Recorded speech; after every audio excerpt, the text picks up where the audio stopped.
बिस्मिल्लाहिर्रहमानिर्रहीम। अस्सलाम वालेकुम डियर स्टूडेंट्स। आज हम बैलेंस्ड फूड के बारे में पढ़ेंगे, यानी कि मतवाज़न ग़िज़ा। सबसे पहले हम देखते हैं कि फ़ूड क्या होती है। फूड मटेरियल्स कम्प्लेक्स मिले जुले कीमियाई मादे होते हैं और इसमें से सिर्फ़ वो मादे जिनको जब खाया जाए और वो हमारे जिस्म के अंदर, बॉडी के अंदर जज़्ब हो जाते हैं ताकि वो जिस्म को एनर्जी प्रोवाइड कर सकें, ताकि ग्रोथ के अमल को बढ़ा सकें और जिस्म के अंदर पाए जाने वाले मुख्तलिफ़ टिशू को बना सकें, उनकी रिपेयर कर सकें। और इन सारे अवामिल जो है इनको बाकायदगी के साथ सरअंजाम ये सारे अवामिल देते रहें तो उन मादों को जो है वो फूड कहा जा सकता है। फूड का जो केमिकल अज्जा होते हैं, जो इन तमाम फंक्शंस को जो भी हमने ऊपर बयान किए हैं इनको सरअंजाम देते हैं, इनको न्यूट्रिएंट्स कहा जाता है। इसलिए कोई मटेरियल, किसी भी मटेरियल को उस वक्त तक फूड नहीं कहा जा सकता जब तक उसके अंदर कोई ना कोई एक न्यूट्रिएंट मौजूद हो, यानी कि ऐसा मटेरियल जिसके अंदर खुराक का कम से कम कोई एक भी न्यूट्रिएंट मौजूद हो तो उसको हम फूड कह सकते हैं। Different types of materials, nutrients of the food, these are discussed below. इनको अब हम बारी बारी मुख्तसरन डिस्कस करेंगे। सबसे पहले हम देखते हैं इन न्यूट्रिएंट्स की डिटेल कि कौन कौन से न्यूट्रिएंट्स हैं फूड के, कौन कौन से अज्जा हैं फूड के। सबसे पहला अहम जो है वो फूड का वो कार्बोहाइड्रेट्स हैं, जिसको निशास्ता भी कहा जाता है। निशास्तादार जिस फूड में ये पाया जाता है उनको निशास्तादार ग़िज़ाएँ कहा जाता है। हम हर न्यूट्रिएंट जो है वो उसका नाम पढ़ेंगे, उसके बारे में, ये कहाँ से मिलता है, हमें कहाँ से हासिल होता है, उसके सोर्स के बारे में पढ़ेंगे और उसके बाद ये न्यूट्रिएंट कौन सा अहम बॉडी के अंदर कौन सा अहम फंक्शन या रोल प्ले करता है उसके बारे में पढ़ेंगे। तो कार्बोहाइड्रेट्स जो हैं इसका सोर्स ब्रेड है, पोटैटोज़ जिनको हम आलू कहते हैं, और शुगर्स हैं, और ये हमारे जिस्म को एनर्जी प्रोवाइड करते हैं। फूड का दूसरा अहम जो फैट्स हैं, चिकनाइयाँ जिसको हम कहते हैं, ये हमें मक्खन से मिलता है, और चीज़, पनीर जिसको हम कहते हैं, उससे मिलती हैं। मुख्तलिफ़ किस्म की चिकनाइयाँ जो हैं वो सब इन्हीं दो मादों से हासिल की जाती हैं और ये भी हमारे जिस्म को तवानाई, एनर्जी फराहम करती है। खुराक का तीसरा अहम जो प्रोटीन्स हैं, और प्रोटीन्स जो हैं ये गोश्त में पाए जाते हैं, फ़िश में, अंडों में और दूध में पाए जाते हैं, और ये हमारी बॉडी के अंदर रिपेयर यानी नए बनने वाले जो नए कीमिया मादे बनते हैं उनको बनाते हैं, नई चीज़ें बनाते हैं और ग्रोथ के अमल में हेल्प करते हैं। तीसरा अहम जो है मिनरल्स हैं। मिनरल्स जो है ये वेजिटेबल्स और फ्रूट्स में पाए जाते हैं और ये बॉडी के प्रोसेसेस, जो बॉडी के अंदर मुख्तलिफ़ किस्म के अवामिल होते हैं उनको ये कंट्रोल करते हैं। इस तरह से पानी है। पानी जो है ये फ्रूट्स से, बहुत सारे फ्रूट्स में भी पानी पाया जाता है और डायरेक्ट पानी से भी हम हासिल करते हैं, पानी भी पीते हैं, और ये भी जो है बॉडी के अंदर मुख्तलिफ़ जो प्रोसेस होते हैं उनको कंट्रोल करता है और पानी के बगैर जो है वो ज़िंदगी नामुमकिन है। और एक और अहम जो खुराक का, जिसको हम वाइटामिन्स कहते हैं, वाइटामिन्स मुख्तलिफ़ किस्म के होते हैं और ये भी मुख्तलिफ़ किस्म के फलों में और सब्ज़ियों में पाए जाते हैं और ये भी बॉडी के अंदर मुख्तलिफ़ अवामिल को कंट्रोल करते हैं।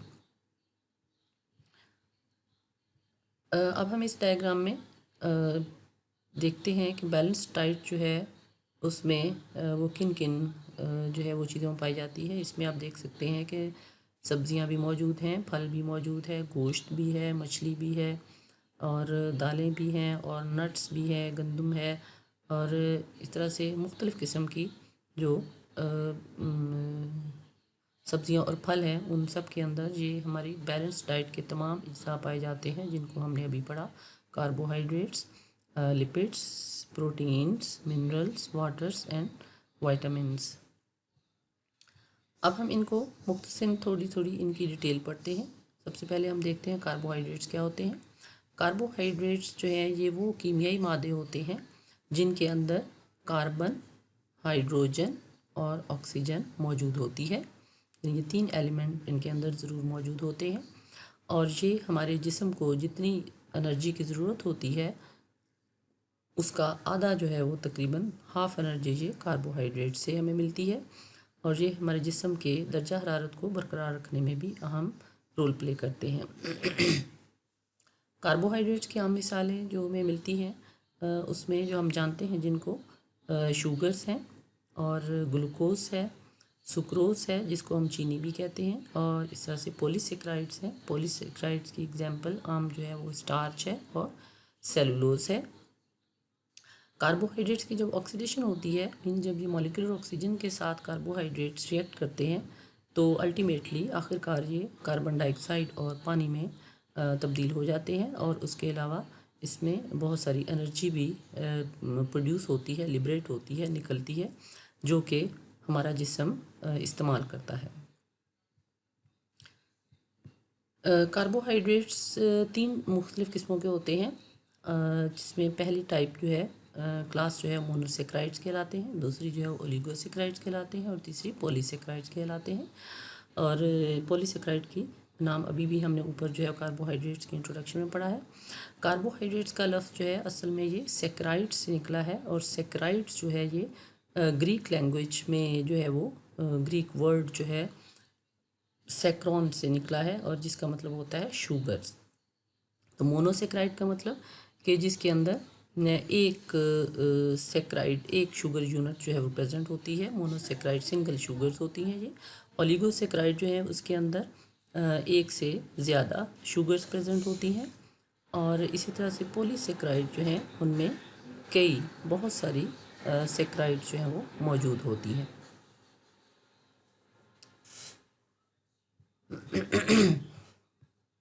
यहाँ पे हम देख सकते हैं कि सेक्राइड्स जो हैं वो उसकी यूनिट्स, ये एक जो है वो शुगर है, एक सेक्राइड यूनिट है मोनोसेक्राइड की एग्जांपल है ग्लूकोज, और ये एक दूसरी सेक्राइड यूनिट है और इसका नाम जो है वो फ्रुक्टोज है। और ये दोनों यूनिट्स जो हैं मिलकर एक बड़ी शुगर बनाएंगी जिसके अंदर सेक्राइड की 2 यूनिट मौजूद होंगी और इसको हम डाइसेक्राइड कहेंगे।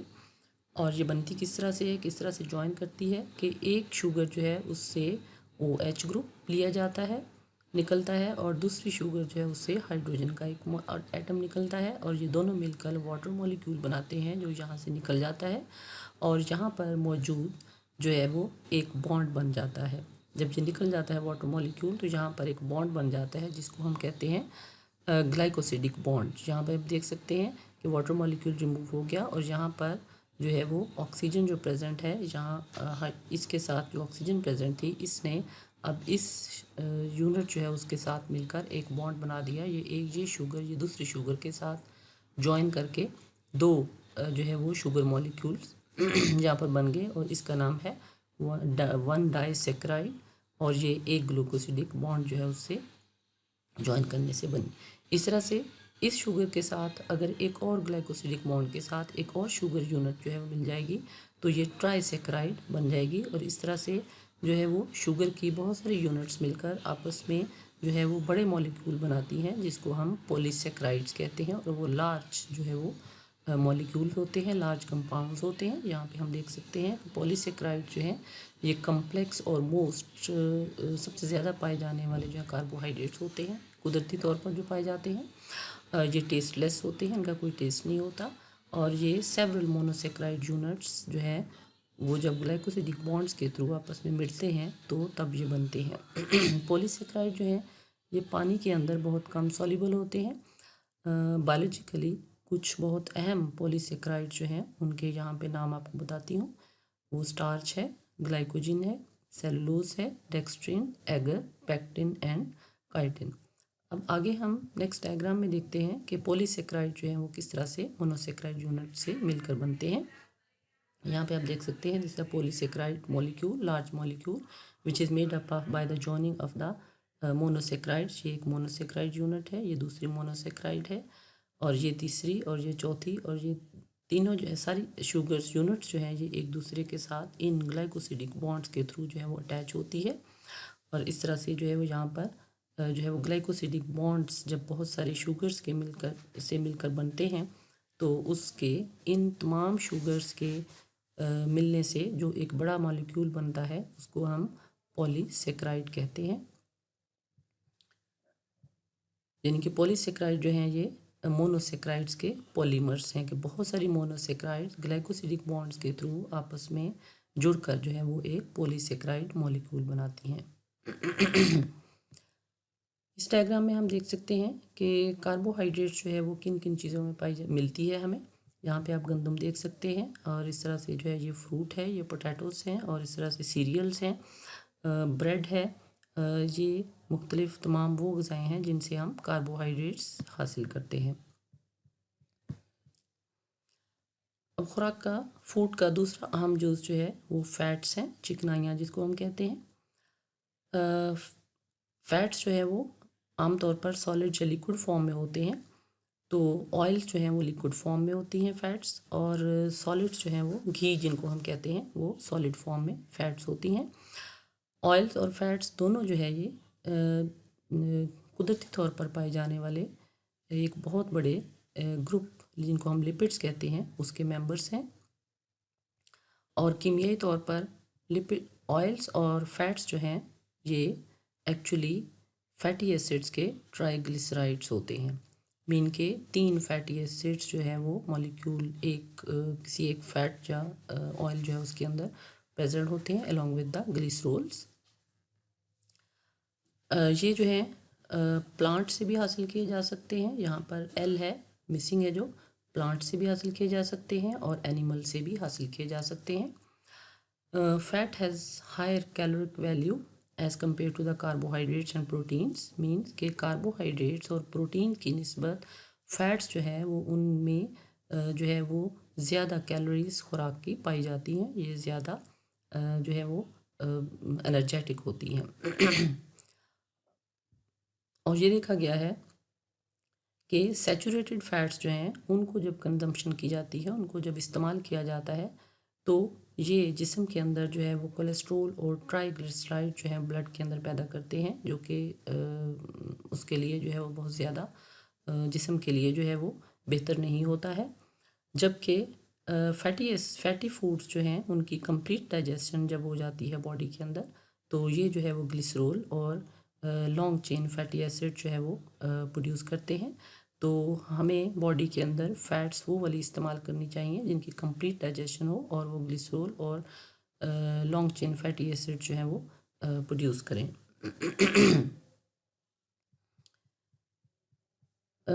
यहाँ पे हम देख सकते हैं कि जो ट्राइग्लिसराइड जो है हमने पढ़ा कि फैट्स और ऑयल जो है ये ट्राइग्लिसराइड्स होते हैं फैटी एसिड्स के। तो ये जो है वो एक ट्राइग्लिसरॉल मॉलिक्यूल है जो कि बना है 3 फैटी एसिड्स मॉलिक्यूल से मिलकर और 3 ही ग्लिसरॉल मॉलिक्यूल से मिलकर बना है।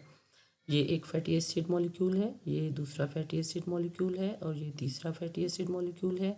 और ये तीनों जो है वो 3 ग्लिसरॉल मॉलिक्यूल से मिलकर जो है वो इसका बॉन्ड इसके साथ बनेगा, इसका इसके साथ, इसका इसके साथ, यानी कि एक हाइड्रोजन और एक हाइड्रोक्सिल ग्रुप इधर से एक हाइड्रोजन और एक हाइड्रोक्सिल ग्रुप, इधर से एक हाइड्रोजन और एक हाइड्रोक्सिल ग्रुप मिलकर जो है ये, जिस तरह हमने पहले ग्लाइकोसिडिक बॉन्ड के बारे में पढ़ा था, तो यहाँ पर भी जो है वो ये जो है वो मिलकर 3 वाटर मॉलिक्यूल जहाँ पर बनेंगे, और यहाँ पर मौजूद ये जो ऑक्सीजन है ये इस कार्बन के साथ जो है वो बॉन्ड बनाएगा। और यहाँ पर ग्लिसरॉल जो है वो 3 फैटी एसिड मॉलिक्यूल के साथ मिलकर जो एक नया मॉलिक्यूल बनाएगा उसको हम कहते हैं ट्राइग्लिसरॉल। और ये जो बॉन्ड बनता है बीच में कार्बन और ऑक्सीजन के बीच में, इसको हम कहते हैं ईस्टर बॉन्ड। तो इस तरह से जो है ये फैट्स जो है वो बनती हैं जो कि ग्लिसरॉल और फैटी एसिड मॉलिक्यूल से मिलकर बनती हैं। यहाँ पर आपको एंड प्रोडक्ट में ये दिखाया गया है कि ये जो 3 वाटर मॉलिक्यूल हैं यहाँ पर बन के जो है वो रिमूव हो जाते हैं और ग्लिसरॉल और फैटी एसिड्स मिलकर जो है वो एक फैट मॉलिक्यूल बना देते हैं। अब इस डायग्राम में हम देख सकते हैं कि हेल्दी फैट्स जो है वो कौन कौन सी होती हैं। ये फिश ऑयल से हमें मिलती है ऑयल की फॉर्म में, प्लांट ऑयल्स हैं, ये नट्स हैं, इनसे हम ऑयल हासिल कर सकते हैं। इस तरह से जो है वो बटर है, चीज़ है, इससे हम फैट्स और ऑयल्स हासिल कर सकते हैं। फूड का तीसरा अहम जुज़ प्रोटीन्स हैं। प्रोटीन्स जो है ये वो कीमियाई मादे होते हैं, कंपाउंड्स हैं जो बहुत सारे मुख्तलिफ़ किस्म के अमाइनो एसिड से मिलकर बनते हैं और इनके अंदर जो है वो बहुत ज़्यादा मिकदार में नाइट्रोजन पाई जाती है। और प्रोटीन जो है ये बुनियादी तौर पर जो है ये ग्रोथ की रिस्पॉन्सिबल होती हैं, मतलब ग्रोथ के अमल को ये बढ़ाती है। जब एनिमल्स, जानवर जो हैं इनको डाइजेस्ट करते हैं तो प्रोटीन जो है वो हाइड्रोलाइज हो जाती हैं two amino acids in the digestive system. Hydrolyse का मतलब होता है ब्रेक डाउन हो जाना। प्रोटीन जो है एक बड़ा मॉलिक्यूल होता है और जब जानदार इसको खाते हैं तो ये ब्रेक डाउन होकर जो है वो छोटी यूनिट्स में चेंज हो जाती हैं, छोटे कंपाउंड्स में तब्दील हो जाती हैं, जिसको हम अमाइनो एसिड्स कहते हैं। और इसकी जो ब्रेक डाउन है, हाइड्रोलाइजेशन जो है प्रोटीन मॉलिक्यूल की, ये एंजाइम्स की मदद से होती है और वो एंजाइम जो प्रोटीन मॉलिक्यूल को ब्रेक डाउन करते हैं उनको पेप्टिडेजिस एंजाइम्स कहा जाता है। और ये पेप्टिडेजिस एंजाइम जो है वो प्रोटीन के बड़े मॉलिक्यूल को ब्रेक डाउन करके छोटे मॉलिक्यूल, छोटे कंपाउंड्स यानी कि छोटी यूनिट्स अमाइनो एसिड्स में तब्दील कर देते हैं। और फिर ये अमाइनो एसिड जो बनते हैं प्रोटीन से की ब्रेकडाउन से, ये फिर हमारा जिस्म इसको एब्जॉर्ब कर लेता है और सबसे पहले जो है ये ब्लड के अंदर अमाइनो एसिड्स एंटर होते हैं, ब्लड के अंदर दाखिल हो जाते हैं बनने के बाद, और उसके बाद फिर ये लिवर में यानी जिगर में जाते हैं और उसके बाद जो है वो बॉडी के डिफरेंट टिश्यूज़ के अंदर जाते हैं, जहाँ पहुँच जाते हैं जहाँ पर ये मुख्तलिफ़ किस्म के सेवरल प्रोसेसेस जो हैं उनके अंदर जो है वो अपना इम्पॉर्टेंट रोल प्ले करते हैं। अब इस डायग्राम में हम देख सकते हैं कि प्रोटीन जो है वो किन किन चीज़ों में पाई जाती हैं।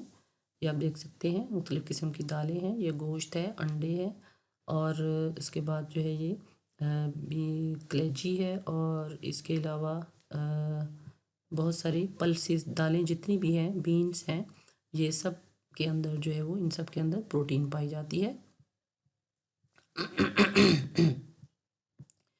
इसके बाद फूड का अगला अहम कंपोनेंट या जुज़ जो है वो मिनरल्स हैं। मिनरल्स इनऑर्गेनिक गैर नामियाती मादे होते हैं जो खुराक में पाए जाते हैं।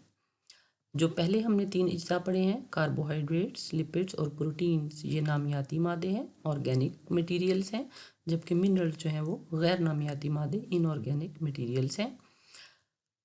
फूड्स और फ्रूट्स, मुख्तलिफ़ किस्म के फ्रूट्स और जो सब्जियां हैं वो इन मिनरल्स का अहम सोर्स हैं, यानी उनमें ये पाए जाते हैं और ये हमारे जिस्म के अंदर ग्रोथ यानी बढ़ने के अमल और रिपेयर यानी कि जो बनाने का अमल है, टिश्यू जो बनते हैं नए उनको बनाते हैं और उसके अलावा बॉडी के अंदर होने वाले मुख्तलिफ़ अवामिल को भी कंट्रोल करते हैं। मिनरल्स की बहुत सारी किस्में हैं, बहुत मुख्तलिफ़ किस्म के मिनरल्स हैं जो है हमारी बॉडी के अंदर पाए जाते हैं, जिनमें कैल्शियम है, फास्फोरस है। ये बॉडी के अंदर सबसे ज़्यादा मिनरल्स हैं जो पाए जाते हैं और इसके अलावा जो है स्मॉल अमाउंट में कुछ और एलिमेंट्स भी पाए जाते हैं जिनको ट्रेस एलिमेंट्स कहा जाता है, क्योंकि ये बहुत कम मिकदार में पाए जाते हैं इसलिए इनको माइक्रो एलिमेंट्स या जो है वो ट्रेस एलिमेंट्स कहा जाता है। ये भी हमारी बॉडी के अंदर पाए जाते हैं और ये भी लाइफ के लिए, ह्यूमन लाइफ के लिए, किसी भी जानदार की ज़िंदगी के लिए ये बहुत अहम होते हैं। जिस तरह से मैग्नीशियम है, सोडियम है, पोटाशियम है, आयरन, आयोडीन और क्लोरीन। अब ये जो डायग्राम है इसके अंदर मुख्तलिफ़ किस्म के जितने भी फ्रूट्स और जो चीज़ें दिखाई गई हैं इन सब के अंदर जो है वो मिनरल्स पाए जाते हैं, जिनको खाकर हम अपनी बॉडी की ज़रूरियात को मिनरल्स की ज़रूरियात को पूरा कर सकते हैं। अब खुराक का एक बहुत ही अहम जो हम डिस्कस करेंगे जिसको हम पानी कहते हैं। ह्यूमन बॉडी के अंदर तकरीबन 65% पानी मौजूद होता है मुख्तलिफ़ किस्मों में, मुख्तलिफ़ टिश्यूज़ के अंदर, और ये हमारे जिस्म के अंदर होने वाले तमाम मेटाबॉलिक प्रोसेसेस के लिए बहुत ज़रूरी होता है। हमने पढ़ा था कि मेटाबॉलिक प्रोसेस क्या होते हैं। ये it is the sum up of the catabolic and anabolic process, mean के तामीरी अवामिल एनाबॉलिक प्रोसेस और गैर तामीरी जिनमें तोड़ फोड़ होती है कैटाबॉलिक प्रोसेस, उन सब का मजमूए को हम मेटाबॉलिक प्रोसेस कहते हैं। तो इन तमाम प्रोसेस के लिए पानी बहुत ही ज़रूरी होता है और ये हमारे जिस्म की ग्रोथ, बढ़ने के अमल और रिपेयर जो बनाने का अमल है उसको कंट्रोल करता है। और इसके अलावा और भी बहुत सारे कई अवामिल होते हैं बॉडी के अंदर जिनको ये कंट्रोल करता है।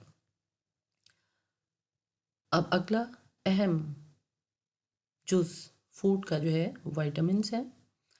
वाइटामिन्स बी प्रोटीन्स, लिपिड्स और कार्बोहाइड्रेट्स की तरह ऑर्गेनिक सब्सटेंसेस हैं जो हमारी बॉडी की ग्रोथ के लिए बहुत ज़रूरी होते हैं। लेकिन ये भी जो है वो बहुत मिनरल्स की तरह बहुत कम मिकदार में ज़रूरी होते हैं, रिक्वायर्ड होते हैं बॉडी के लिए। बहुत सारे फ्रूट्स और वेजिटेबल ऐसी हैं जिनके अंदर जो है वो वाइटामिन्स पाए जाते हैं और ये बॉडी के मुख्तलिफ अवामिल को कंट्रोल करते हैं और ये पानी के अंदर हल भी हो जाते हैं। वाइटामिन्स की बहुत सारी किस्में हैं जिनमें वाइटामिन इम्पॉर्टेंट जो वाइटामिन्स हैं, अहम वाइटामिन्स हैं, वाइटामिन ए है, वाइटामिन बी है।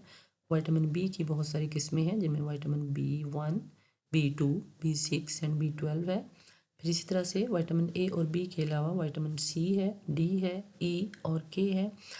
और ये सारे वाइटामिन जो हैं ये जिस्म के अंदर अपने से रिलेटेड ख़ास फंक्शन जो है वो उनको कंट्रोल करते हैं। मतलब हर विटामिन जो है उसका अपना एक इम्पॉर्टेंट रोल है जो बॉडी के अंदर वो सर अंजाम देता है। अब आगे हम डायग्राम्स देखते हैं कि जिनमें वाइटामिन जो हैं वो किन किन चीज़ों में पाए जाते हैं। तो सबसे पहले हम देखते हैं कि विटामिन डी फूड्स कौन सी हैं। ये जो फूड दिखाई गई हैं इसमें इनमें विटामिन ए और डी तकरीबन इन फूड्स में पाया जाता है, विटामिन ए भी और विटामिन डी भी। यहाँ पर आप देख सकते हैं मुख्तलिफ जो है वो फ्रूट्स और वेजिटेबल्स हैं, उनके नाम भी लिखे हुए हैं।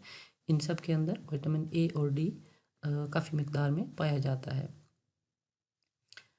इस तरह से ये विटामिन बी है, इसमें भी बहुत सारी चीज़ें जो हैं वो दिखाई गई हैं, जिस तरह के गोश्त है, सब्जियां हैं और फल हैं कुछ किस्मों के जिनके अंदर विटामिन बी पाया जाता है।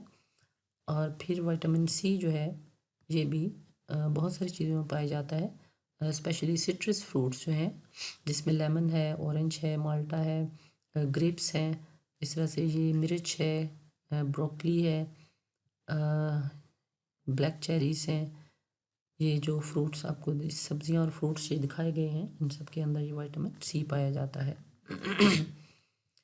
इस तरह से विटामिन ई जो है ये भी बहुत मुख्तलिफ़ किस्म के फल और सब्जियों में पाया जाता है। यहाँ पर इस डायग्राम में हमें कुछ बीज और जो है वो सब्जियाँ दिखाई गई हैं और इनके ऑयल भी दिखाए गए हैं, बताए गए हैं उनके नाम कि जिनके अंदर विटामिन ई पाया जाता है। ये वेजिटेबल्स हैं, फिर इस तरह से कौन से ये फ्रूट्स हैं, फिर ऐसे नट्स एंड सीड्स स्पेशली जो ड्राई फ्रूट्स होते हैं उनके अंदर, और इस तरह से और भी बहुत सारी किस्म की चीज़ें हैं, फ्रूट्स हैं जिनके अंदर विटामिन ई काफ़ी मिकदार में पाया जाता है। विटामिन्स ख़ास तौर पर ये कीमियाई मादे होते हैं जो नॉर्मल बॉडी फंक्शंस के लिए, मेटाबॉलिक प्रोसेस के लिए बहुत ज़रूरी होते हैं और ये बॉडी में बहुत ज़्यादा मिकदार में प्रोड्यूस नहीं होते हैं और अक्सर जो है वो इनको हमें एडिशनली यानी खुराक लेनी पड़ती है, सब्जियां या फ्रूट्स ऐसे खाने पड़ते हैं जिनसे हमें ये विटामिन्स हासिल होते हैं। बेशक ये हमें बहुत कम मिकदार में रिक्वायर्ड होते हैं लेकिन फिर भी हमारी खुराक के अंदर ऐसे सब्जियां और फल चीज़ें ज़रूर शामिल होनी चाहिए जिनसे हम विटामिन ई हासिल कर सकें। विटामिन्स की जो रिक्वायरमेंट है हमारी जिस्म के अंदर विटामिन्स की कितनी ज़रूरत है, ये इस चीज़ पर जो है इसका इन्हिसार होता है कि आपकी एज पर कम एज के लोगों को कम विटामिन्स की ज़रूरत होती है, लेकिन ज़्यादा एज के लोग जो हैं उनके अंदर बहुत कम मिकदार में प्रोड्यूस होता है, इसलिए उनको सप्लीमेंट्स जो है वो लेनी पड़ती हैं। इसी तरह से मेल और फीमेल जो ऑर्गेनिजम्स हैं उनके अंदर भी इन विटामिन्स की मिकदार जो है वो डिफरेंट होती है। फिज़िकल एक्टिविटीज़ पर डिपेंड करता है कि कौन सा शख्स जो है वो किस तरह की फ़िज़िकल एक्टिविटीज़ में इन्वॉल्व है। जो ज़्यादा हेक्टिक रूटीन जिनकी होती है उनको ज़्यादा विटामिन की ज़रूरत होती है, ज़्यादा उस डाइट की ज़रूरत होती है जिसके अंदर ज़्यादा विटामिन्स हों। और फिर इस तरह से हेल्थ की कंडीशन क्या है उस शख्स की। अगर हेल्थ बहुत अच्छी है तो उसकी बॉडी खुद विटामिन प्रोड्यूस कर सकती है और सप्लीमेंट्स कम लेनी पड़ती है, लेकिन अगर हेल्थ ठीक नहीं है तो उस सूरत में बॉडी भी विटामिन्स कम प्रोड्यूस करती है और आपको ऐसी खुराक लेनी पड़ती है, बल्कि सप्लीमेंट्स लेनी पड़ती हैं। तो इसी तरह से जो है वो और बहुत सारे फैक्टर्स हैं जिसमें जो है वो विटामिन्स की मिकदार जो है वो डिपेंड करता है कि किसको कितनी ज़रूरत है। और इसके लिए हम अपने फिजिशियन जो है वो उससे भी हम पूछ सकते हैं, मशवरा कर सकते हैं कि हमें कितने विटामिन्स और कौन कौन से विटामिन्स ज़रूरी हैं हमारी बॉडी के लिए। क्योंकि इन विटामिन्स की जो डेफिशिएंसी है, कमी या ज़्यादती जो है वो बॉडी के अंदर मुख्तलिफ जो अवामिल ये सरंजाम देते हैं उन पर ये इफ़ेक्ट करती है। तो इस वजह से अगर कमी हो जाए तो डेफिशिएंसी डिजीज़ बहुत सारी प्रोड्यूस हो जाती हैं, और अगर ज़्यादती हो जाए तो उसमें उस सूरत में जो है वो इतना नुकसानदेह नहीं है, लेकिन अगर कमी हो जाती है तो वो ज़्यादा नुकसानदेह है। जिस तरह से विटामिन ए जो है वो उसकी अगर कमी हो जाती है तो हमारी बॉडी के अंदर जो है वो विटामिन डेफिशिएंसी जो है वो ज़ाहिर हो जाती है। जो हमारे मुख्तलिफ अवामिल जो हैं बॉडी के अंदर जो रोल प्ले कर रहे होते हैं, जो ये फंक्शन परफॉर्म कर रहे होते हैं, वो फंक्शन इफ़ेक्ट होते हैं और किसी न किसी बीमारी की सूरत में ज़ाहिर होते हैं। तो स्टूडेंट्स, आज हमने अपने लेक्चर में बैलेंस्ड फूड के बारे में पढ़ा। तो उम्मीद है आपको अच्छी तरह से समझ आ गया होगा। अगर कोई प्रॉब्लम है तो आप व्हाट्सएप में सवाल पूछ सकते हैं।